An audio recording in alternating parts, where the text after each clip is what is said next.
दुनिया में हर समस्या का हल इस गीता में है।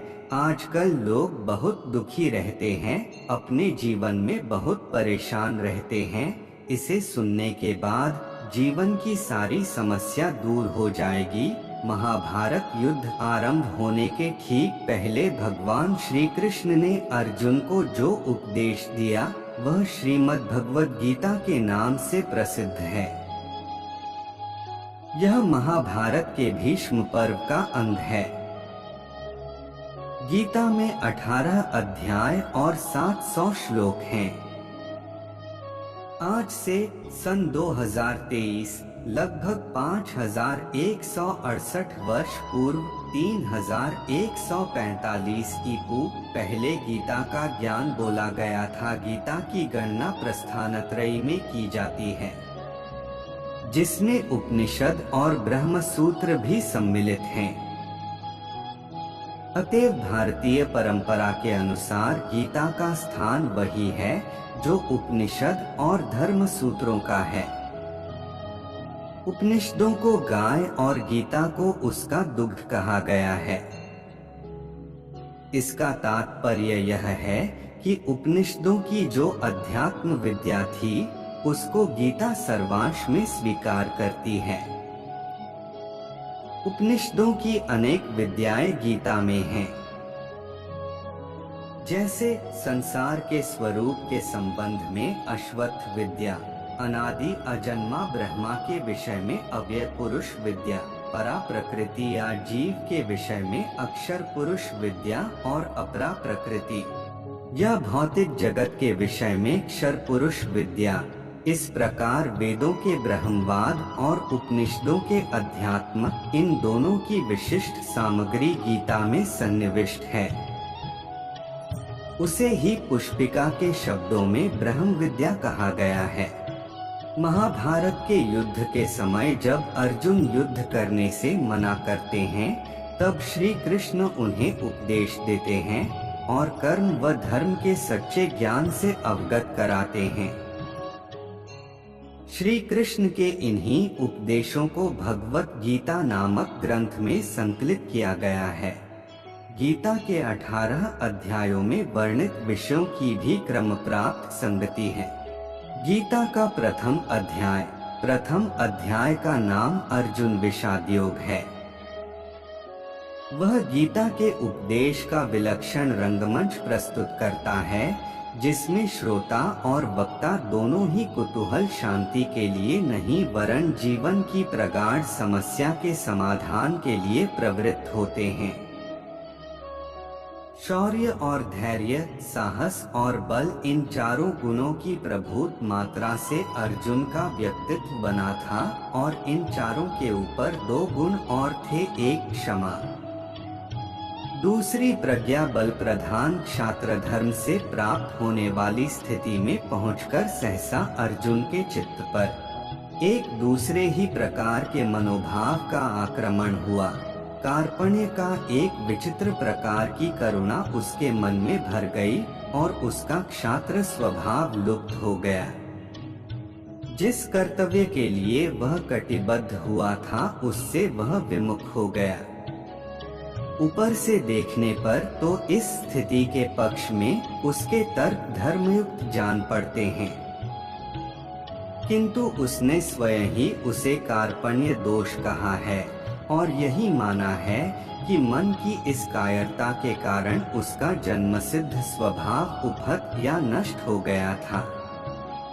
वह निर्णय नहीं कर पा रहा था कि युद्ध करे अथवा वैराग्य ले, क्या करें क्या न करें, कुछ समझ में नहीं आता था।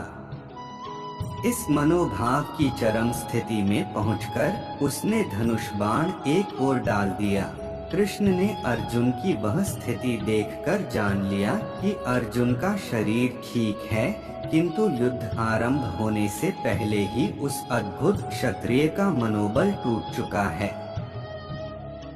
बिना मन के यह शरीर खड़ा नहीं रह सकता। अतएव कृष्ण के सामने एक गुरु कर्तव्य आ गया। अत तर्क से, बुद्धि से, ज्ञान से, कर्म की चर्चा से, विश्व के स्वभाव से, उसमें जीवन की स्थिति से, दोनों के नियामक अव्यय पुरुष के परिचय से और उस सर्वोपरि परम सत्तावान ब्रह्मा के साक्षात दर्शन से अर्जुन के मन का उद्धार करना, यही उनका लक्ष्य हुआ। इसी तत्व चर्चा का विषय गीता है। पहले अध्याय में सामान्य रीति से भूमिका रूप में अर्जुन ने भगवान से अपनी स्थिति कह दी। गीता का दूसरे अध्याय का नाम सांख्य योग है। इसमें जीवन की दो प्राचीन सम्मानित परंपराओं का तर्कों द्वारा वर्णन आया है। अर्जुन को उस कृपण स्थिति में रोते देखकर कृष्ण ने उनका ध्यान दिलाया है कि इस प्रकार का क्लैब्य और हृदय की क्षुद्र दुर्बलता अर्जुन जैसे वीर के लिए उचित नहीं। कृष्ण ने अर्जुन की अब तक दी हुई सब युक्तियों को प्रज्ञावाद का झूठा रूप कहा। उनकी युक्ति यह है कि प्रज्ञा दर्शन काल, कर्म और स्वभाव से होने वाले संसार की सब घटनाओं और स्थितियों को अनिवार्य रूप से स्वीकार करता है। जीना और मरना, जन्म लेना और बढ़ना, विषयों का आना और जाना, सुख और दुख का अनुभव, ये तो संसार में होते ही हैं। इसी को प्राचीन आचार्य पर्यायवाद का नाम भी देते थे। काल की चक्रवर्ती इन सब स्थितियों को लाती है और ले जाती है। जीवन के इस स्वभाव को जान लेने पर फिर शोक नहीं होता। यही भगवान का व्यंग्य है कि प्रज्ञा के दृष्टिकोण को मानते हुए भी अर्जुन इस प्रकार के मोह में क्यों पड़ गया है। ऊपर के दृष्टिकोण का एक आवश्यक अंग जीवन की नित्यता और शरीर की अनित्यता था। नित्य जीव के लिए शोक करना उतना ही व्यर्थ है जितना अनित्य शरीर को बचाने की चिंता। ये दोनों अपरिहार्य हैं। जन्म और मृत्यु बारी बारी से होते ही हैं। ऐसा समझकर शोक करना उचित नहीं है। फिर एक दूसरा दृष्टिकोण स्वधर्म का है। जन्म से ही प्रकृति ने सबके लिए एक धर्म नियत कर दिया है। उसमें जीवन का मार्ग, इच्छाओं की परिधि, कर्म की शक्ति सभी कुछ आ जाता है। इससे निकलकर नहीं भागा जा सकता। कोई भागे भी तो प्रकृति उसे फिर खींच लाती है। इस प्रकार काल का परिवर्तन या परिमाण, जीव की नित्यता और अपना स्वधर्म या स्वभाव जिन युक्तियों से भगवान ने अर्जुन को समझाया है, उसे उन्होंने सांख्य की बुद्धि कहा है। इससे आगे अर्जुन के प्रश्न न करने पर भी उन्होंने योग मार्ग की बुद्धि का भी वर्णन किया। यह बुद्धि कर्म या प्रवृत्ति मार्ग के आग्रह की बुद्धि है। इसमें कर्म करते हुए कर्म के फल की आसक्ति से अपने को बचाना आवश्यक है। कर्मयोगी के लिए सबसे बड़ा डर यही है कि वह फल की इच्छा के दलदल में फंस जाता है। उससे उसे बचना चाहिए। अर्जुन को संदेह हुआ कि क्या इस प्रकार की बुद्धि प्राप्त करना संभव है। व्यक्ति कर्म करे और फल न चाहे तो उसकी क्या स्थिति होगी, यह एक व्यावहारिक शंका थी। उसने पूछा कि इस प्रकार का दृढ़ प्रज्ञा वाला व्यक्ति जीवन का व्यवहार कैसे करता है। आना जाना, खाना पीना, कर्म करना, उनमें लिप्त होकर भी निर्लेप कैसे रहा जा सकता है। कृष्ण ने कितने ही प्रकार के बाह्य इंद्रियों की अपेक्षा मन के संयम की व्याख्या की है। काम, क्रोध, भय, राग, द्वेष के द्वारा मन का सौम्य भाव बिगड़ जाता है और इंद्रियां वश में नहीं रहती। इंद्रिय जय ही सबसे बड़ी आत्मजय है। बाहर से कोई विषयों को छोड़ भी दे तो भी भीतर का मन नहीं मानता। विषयों का स्वाद जब मन से जाता है तभी मन प्रफुल्लित, शांत और सुखी होता है। समुद्र में नदियां आकर मिलती हैं पर वह अपनी मर्यादा नहीं छोड़ता। ऐसे ही संसार में रहते हुए, उसके व्यवहारों को स्वीकारते हुए, अनेक कामनाओं का प्रवेश मन में होता रहता है, किंतु उनसे जिसका मन अपनी मर्यादा नहीं खोता उसे ही शांति मिलती है। इसे प्राचीन अध्यात्म परिभाषा में गीता में ब्राह्म स्थिति कहा है। गीता का 3 अध्याय इस प्रकार सांख्य की व्याख्या का उत्तर सुनकर कर्मयोग नामक 3 अध्याय में अर्जुन ने इस विषय में और गहरा उतरने के लिए स्पष्ट प्रश्न किया कि सांख्य और योग इन दोनों मार्गों में आप किसे अच्छा समझते हैं, और क्यों नहीं यह निश्चित कहते कि मैं इन दोनों में से किसे अपनाऊं। इस पर कृष्ण ने भी उतनी ही स्पष्टता से उत्तर दिया कि लोक में 2 निष्ठाएं या जीवन दृष्टियां हैं। सांख्यवादियों के लिए ज्ञान योग है और कर्म मार्गियों के लिए कर्मयोग है। यहाँ कोई व्यक्ति कर्म छोड़ ही नहीं सकता। प्रकृति तीनों गुणों के प्रभाव से व्यक्ति को कर्म करने के लिए बाध्य करती है। कर्म से बचने वालों के प्रति एक बड़ी शंका है, वह यह कि वे ऊपर से तो कर्म छोड़ बैठते हैं पर मन ही मन उसमें डूबे रहते हैं। यह स्थिति असह्य है और इसे कृष्ण ने गीता में मिथ्याचार कहा है। मन में कर्मेंद्रियों को रोककर कर्म करना ही सरल मानवीय मार्ग है। कृष्ण ने चुनौती के रूप में यहाँ तक कह दिया कि कर्म के बिना तो खाने के लिए अन्न भी नहीं मिल सकता। फिर कृष्ण ने कर्म के विधान को चक्र के रूप में उपस्थित किया। न केवल सामाजिक धरातल पर भिन्न व्यक्तियों के कर्मचक्र अरों की तरह आपस में पिरोए हुए हैं, बल्कि पृथ्वी के मनुष्य और स्वर्ग के देवता दोनों का संबंध भी कर्मचक्र पर आश्रित है। प्रत्यक्ष है कि यहाँ मनुष्य कर्म करते हैं, कृषि करते हैं और दैवी शक्तियाँ वृष्टि का जल भेजती हैं। अन्न और पर्जन्य दोनों कर्म से उत्पन्न होते हैं। एक में मानवीय कर्म, दूसरे में दैवी कर्म। फिर कर्म के पक्ष में लोक संग्रह की युक्ति दी गई है, अर्थात कर्म के बिना समाज का ढांचा खड़ा नहीं रह सकता। जो लोक के नेता हैं, जनक जैसे ज्ञानी हैं, वे भी कर्म में प्रवृत्ति रखते हैं। कृष्ण ने स्वयं अपना ही दृष्टांत देकर कहा कि मैं नारायण का रूप हूँ, मेरे लिए कुछ कर्म शेष नहीं है। फिर भी तंद्रारहित होकर कर्म करता हूँ और अन्य लोग मेरे मार्ग पर चलते हैं।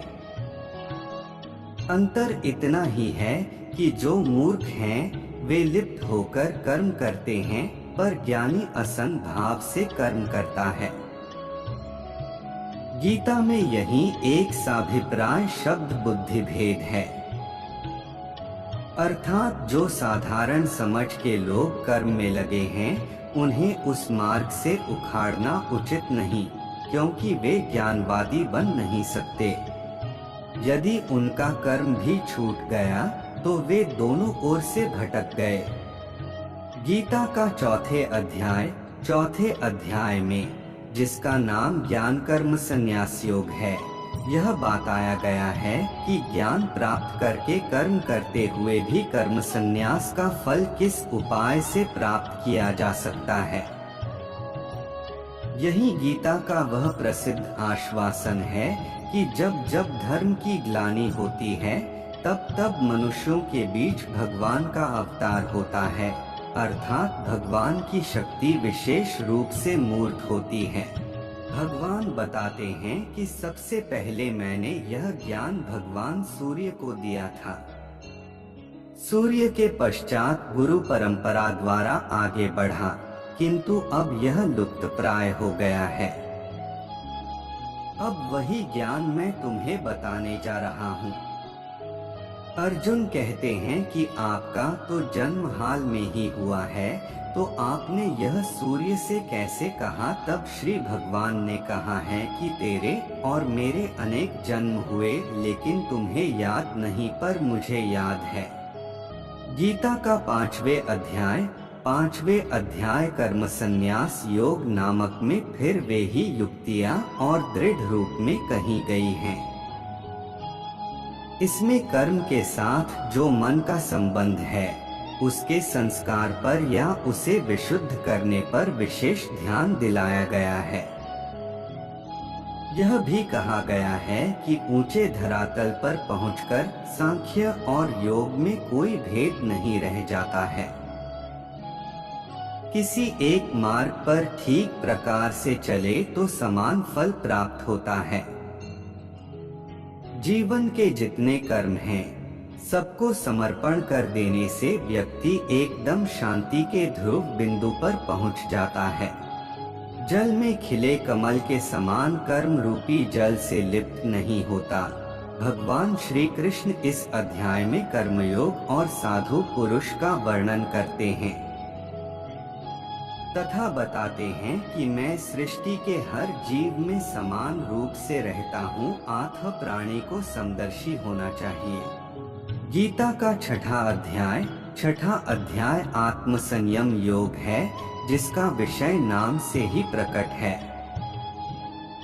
जितने विषय हैं, उन सब से इंद्रियों का संयम यही कर्म और ज्ञान का निचोड़ है। सुख में और दुख में मन की समान स्थिति, इसे ही योग कहते हैं। गीता का 7वें अध्याय की संज्ञा ज्ञान विज्ञान योग है। ये प्राचीन भारतीय दर्शन की 2 परिभाषाएं हैं। उनमें भी विज्ञान शब्द वैदिक दृष्टि से बहुत ही महत्वपूर्ण था। सृष्टि के नानात्व का ज्ञान विज्ञान है और नानात्व से एकत्व की ओर प्रगति ज्ञान है। ये दोनों दृष्टियां मानव के लिए उचित हैं। इस प्रसंग में विज्ञान की दृष्टि से अपरा और परा प्रकृति के इन 2 रूपों की जो सुनिश्चित व्याख्या यहाँ गीता ने दी है, वह अवश्य ध्यान देने योग्य है। अपरा प्रकृति में 8 तत्व हैं: पंचभूत, मन, बुद्धि और अहंकार। जिस अंड से मानव का जन्म होता है, उसमें ये 8 रहते हैं। किंतु यह प्राकृत सर्ग है, अर्थात यह जड़ है। इसमें ईश्वर की चेष्टा के संपर्क से जो चेतना आती है, उसे परा प्रकृति कहते हैं, वही जीव है। 8 तत्वों के साथ मिलकर जीवन नवा तत्व हो जाता है। इस अध्याय में भगवान के अनेक रूपों का उल्लेख किया गया है, जिनका और विस्तार विभूति योग नामक 10वें अध्याय में आता है। यही विशेष भगवती दृष्टि का भी उल्लेख है, जिसका सूत्र वासुदेव सर्वमिति, सब वसु या शरीरों में एक ही देव तत्व है, उसी की संज्ञा विष्णु है। किंतु लोक में अपनी अपनी रुचि के अनुसार अनेक नामों और रूपों में उसी एक देव तत्व की उपासना की जाती है।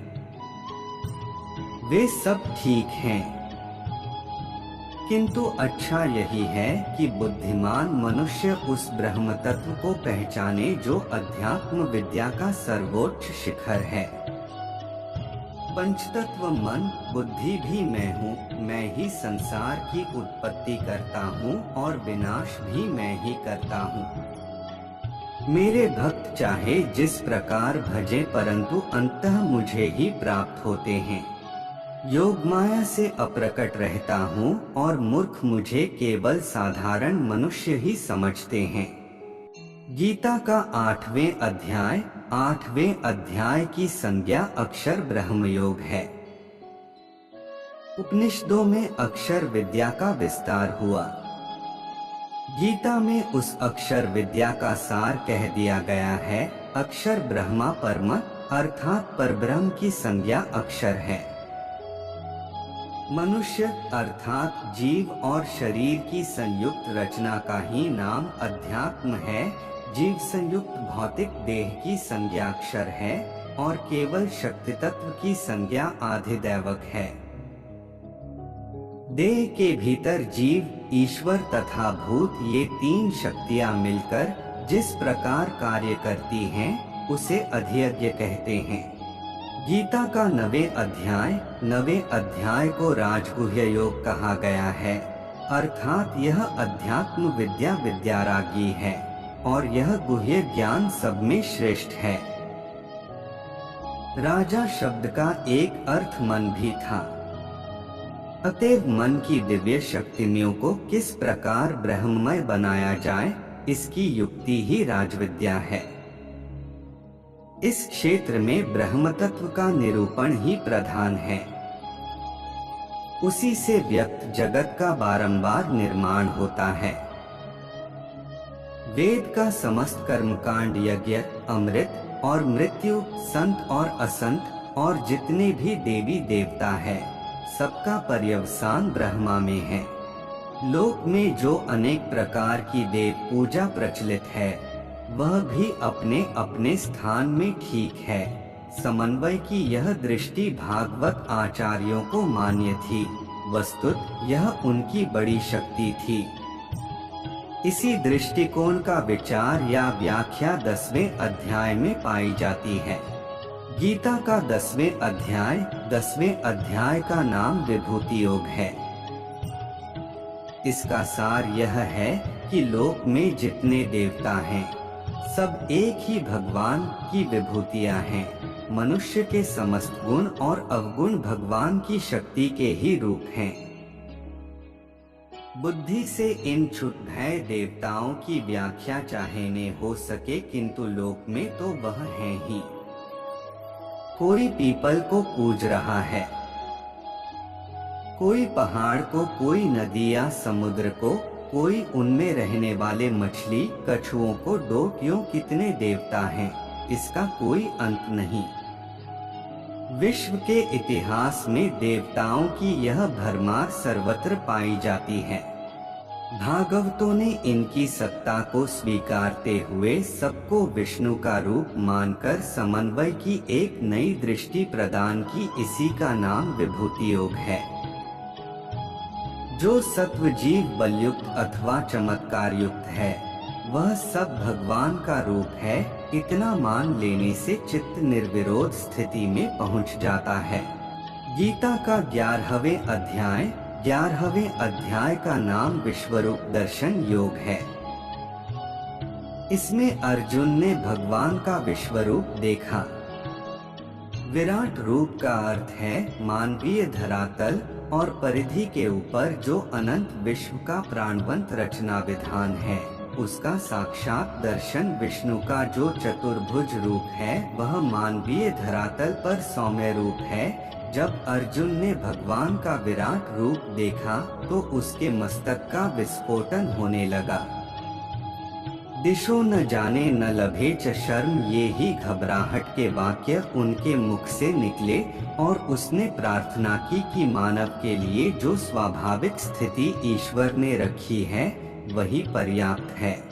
गीता का 12वें अध्याय का नाम भक्ति योग है। जो जानने योग्य है, जिसको जानकर मनुष्य परमानंद को प्राप्त हो जाता है, अर्थात वो परमात्मा ही सत्य है। गीता का 13वें अध्याय में एक सीधा विषय क्षेत्र और क्षेत्रज्ञ का विचार है। यह शरीर क्षेत्र है, उसका जानने वाला जीवात्मा क्षेत्रज्ञ है। गीता का 14वें अध्याय का नाम गुणत्रय विभाग योग है। यह विषय समस्त वैदिक, दार्शनिक और पौराणिक तत्वचिंतन का निचोड़ है। सत्व, रज, तम नामक 3 गुणत्रिकों की अनेक व्याख्याएं हैं। गुणों की साम्यावस्था का नाम प्रधान या प्रकृति है। गुणों के वैषम्य से ही वैकृत सृष्टि का जन्म होता है। अकेला सत्व शांत स्वभाव से निर्मल प्रकाश की तरह स्थिर रहता है और अकेला तम भी जड़वत निश्चेष्ट रहता है, किंतु दोनों के बीच में छाया हुआ रजोगुण उन्हें चेष्टा के धरातल पर खींच लाता है। गति तत्व का नाम ही रजस है। गीता का 15वें अध्याय का नाम पुरुषोत्तम योग है। इसमें विश्व का अश्वत्थ के रूप में वर्णन किया गया है। यह अश्वत्थ रूपी संसार महान विस्तार वाला है। देश और काल में इसका कोई अंत नहीं है, किंतु इसका जो मूल या केंद्र है, जिसे ऊर्ध्व कहते हैं, वह ब्रह्मा ही है, एक और वह परम तेज, जो विश्वरूपी अश्वत्थ को जन्म देता है, सूर्य और चंद्र के रूप में प्रकट है। दूसरी ओर वही एक एक चैतन्य केंद्र में या प्राणी शरीर में आया हुआ है। जैसा गीता में स्पष्ट कहा है, यह वैश्वानरो भूत्वा प्राणिना देहमाश्रित, वैश्वानर या प्राणमयी चेतना से बढ़कर और दूसरा रहस्य नहीं है। नर या पुरुष तीन हैं, क्षर, अक्षर और अव्यय। पंचभूतों का नाम क्षर है, प्राण का नाम अक्षर है और मनस्तत्व या चेतना की संज्ञा अव्यय है। इन्हीं तीन नरों की एकत्र स्थिति से मानवी चेतना का जन्म होता है। उसे ही ऋषियों ने वैश्वानर अग्नि कहा है। गीता का 16वें अध्याय में देवासुर संपत्ति का विभाग बताया गया है। आरंभ से ही ऋग्वेद में सृष्टि की कल्पना दैवी और आसुरी शक्तियों के रूप में की गई है।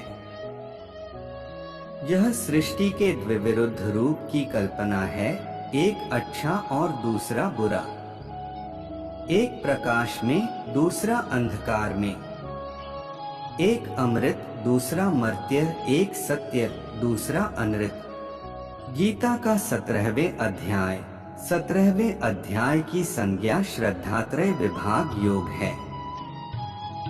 इसका संबंध सत, रज और तम इन तीन गुणों से ही है, अर्थात जिसमें जिस गुण का प्रादुर्भाव होता है, उसकी श्रद्धा या जीवन की निष्ठा वैसी ही बन जाती है। यज्ञ, तप, दान, कर्म ये सब तीन प्रकार की श्रद्धा से संचालित होते हैं। यहाँ तक कि आहार भी तीन प्रकार का है। उनके भेद और लक्षण गीता ने यहाँ बताए हैं। गीता का 18वें अध्याय की संज्ञा मोक्ष संन्यास योग है। इसमें गीता के समस्त उपदेशों का सार एवं उपसंहार है। यहाँ पुण्य बलपूर्वक मानव जीवन के लिए तीन गुणों का महत्व कहा गया है।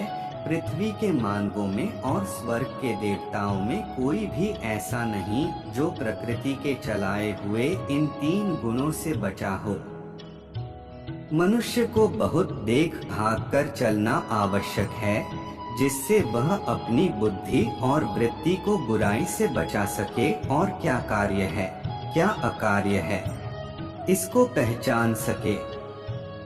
धर्म और अधर्म को, बंध और मोक्ष को, वृत्ति और निवृत्ति को जो बुद्धि ठीक से पहचानती है, वही सात्विकी बुद्धि है और वही मानव की सच्ची उपलब्धि है। और भगवान ने जीवन के लिए व्यावहारिक मार्ग का उपदेश देकर अंत में यह कहा है कि मनुष्य को चाहिए कि संसार के सब व्यवहारों का सच्चाई से पालन करते हुए जो अखंड चैतन्य तत्व है, जिसे ईश्वर कहते हैं, जो प्रत्येक प्राणी के हृदय या केंद्र में विराजमान है, उसमें विश्वास रखे, उसका अनुभव करे।